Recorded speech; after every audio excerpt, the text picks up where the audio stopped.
एक आदमी को जाना था पटना, अररिया में पटना वाली ट्रेन में बैठा, देखा बहुत भीड़, इतनी भीड़ पैर रखने की जगह नहीं। रात का समय है, पटना पहुंचना है। आदमी था बड़ा चालाक, बड़ा होशियार आदमी था, बोले नहीं यहाँ कुछ न कुछ दिमाग लगाना होगा।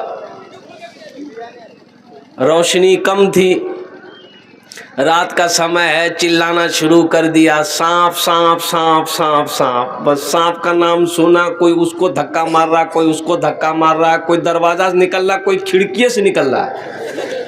देखते देखते पूरा डिब्बा खाली हो गया। बोला वाह, अभी पैर रखा की जगह नहीं चली, अब तो सोने की जगह मिल गई। चादर बिछाया, सो गया, नींद आ गई। सुबह चाय वाले ने आवाज़ लगाई, चाय पी लो चाय पी लो। नींद खुली इसकी, चाय वाले को बोला इधर आओ चाय पिलाओ। ये बताओ कि गाड़ी पटना पहुंच गई? तो वो चाय वाला बोला कि पटना ये तो अररिया है।